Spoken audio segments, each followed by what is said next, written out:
You're watching Prodos Games TV. Hello everybody, welcome back to the Warzone Resurrection War College, and in this episode we're going to take a look at army building. In Warzone Resurrection you have what are called offensive organization charts, or OOCs, and depending on which one you select for the game that you're playing, that will dictate what you have to buy for your army and what your optional purchases are. The four different OOCs are Standard, Heavy, Mega, and Gargantuan. In the Standard and Heavy you have to buy one Warlord and have to make at least 2 troop choices. In the Mega you have to buy one Warlord and 4 troop choices. And in the Gargantuan you have to take a Warlord, at least 4 troop choices, and at least 1 heavy vehicle. In all of the different OOCs, the Warlord is going to be the leader of your army, and your Warlord is going to come either from a named Warlord that is part of your army's background, the fluff that goes into your army, or if you're playing in a game where you allow build your own Warlords, it's going to come from a custom build that you make.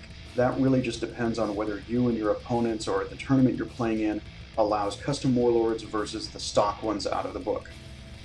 In addition to what you have to buy, depending on your OOC, there's also additional troops that you can choose to buy based off of the OOC. So in the Standard, you can buy 2 Lords, which are characters or heroes, maybe not quite as powerful as your Warlord, but still not slouches.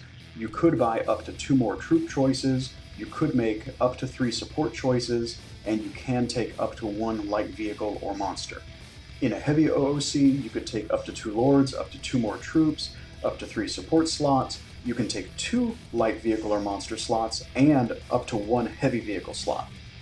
In a Mega game, you could buy 4 Lords if you wanted to. You could buy up to 4 more troops, so you could have as many as 8 squads of regular troops running around the board. You could have up to 6 support choices and up to 2 light vehicle and monster choices. And then in a Gargantuan game, you could take up to 4 Lord choices, up to 4 extra troop choices, 6 support slots, you have 4 light vehicle and monster slots to work with, and you could take an additional heavy vehicle. And then in addition to those choices, 2 of the OOCs provide you with some additional choices that you can make. In the Heavy OOC, you can swap both of the optional light vehicle or monster slots for an additional heavy vehicle slot, or you could turn that around and get rid of your heavy vehicle slot and get 2 more light vehicles.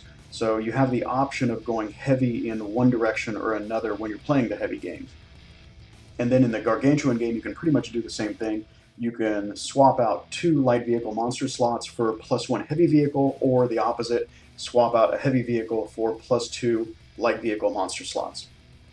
For most of the games that we've played or participated in, we'll usually play a 1,000 point or 1,250 point standard OOC game, or a 1,500 or 2,000 point heavy game. We haven't ventured into Mega or Gargantuan games yet.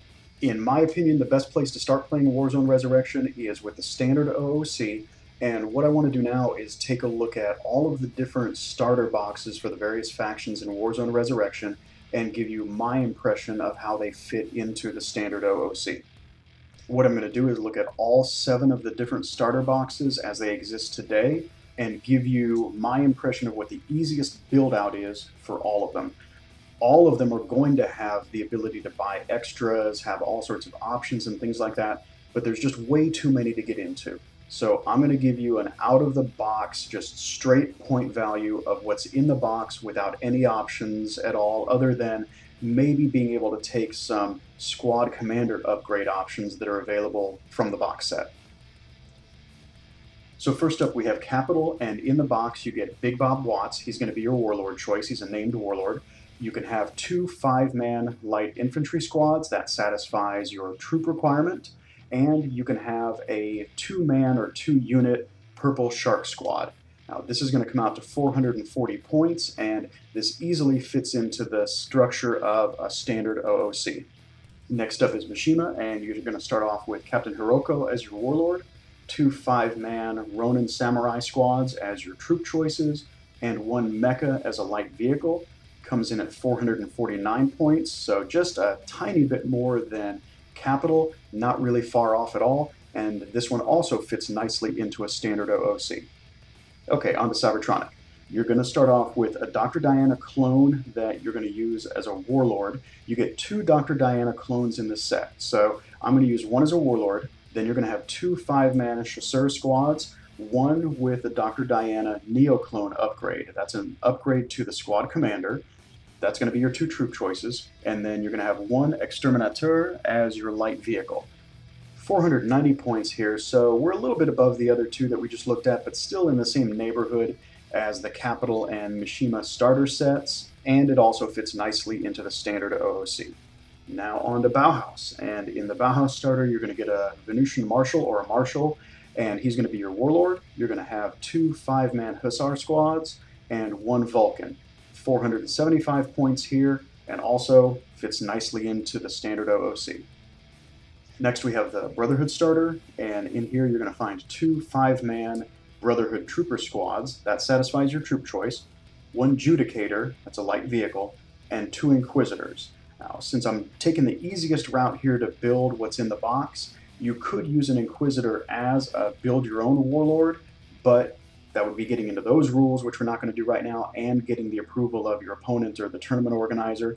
So we're going to call the 2 Inquisitors a support choice here, which is part of what's optional in the standard OOC, but it doesn't satisfy your warlord requirement. So for this one, I'm not going to give them the green check mark yet, and we'll talk about them in just a second.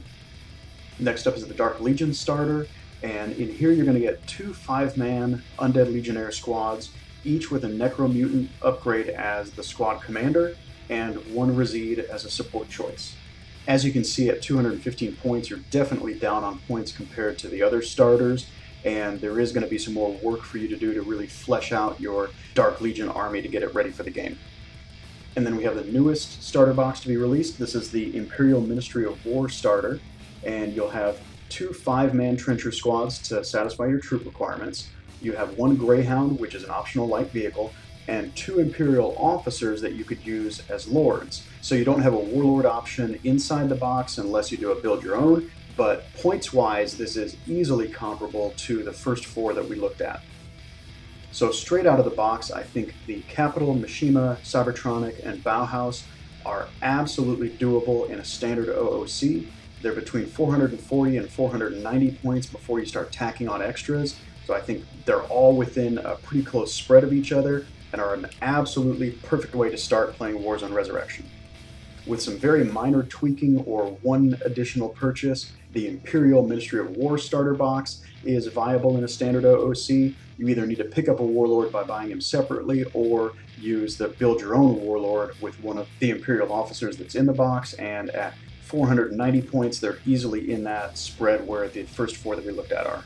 With the Brotherhood army, it's a little bit more that you need to do than the Imperial, at least in my opinion.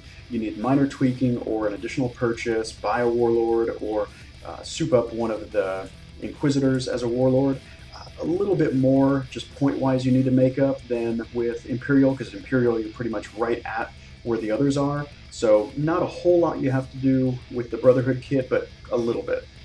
And then with the Dark Legion starter, I think you need some more significant tweaking and additional purchases to get it up to speed with the others.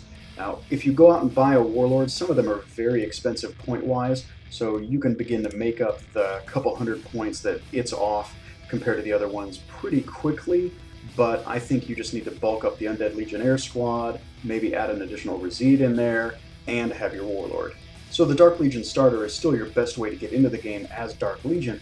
I just think it needs to have some additional purchases to make it more viable compared to the other starters.